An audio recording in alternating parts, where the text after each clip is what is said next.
Hola amigos, ¿cómo están? Les saluda Flor Chaicha, integrante de la agrupación Shumas Huayta Pomabamba. Quiero darle la bienvenida a todos ustedes a este nuevo segmento que estamos haciendo con mucho cariño, que se llama Cocina con Shumas Huayta.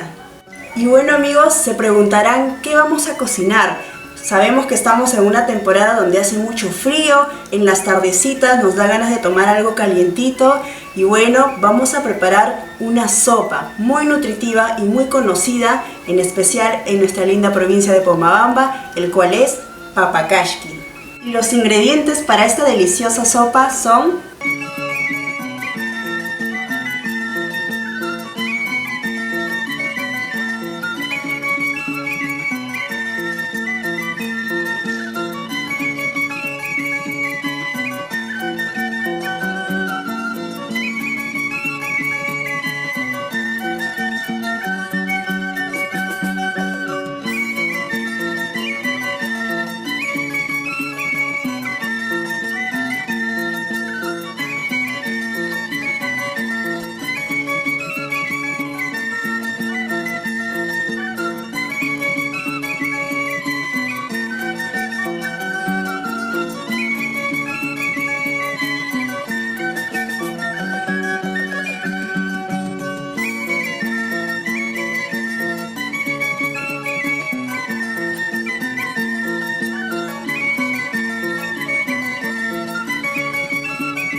Bueno amigos, ahora sí vamos a disfrutar de la sopa que hemos hecho con mucho cariño, papakashki.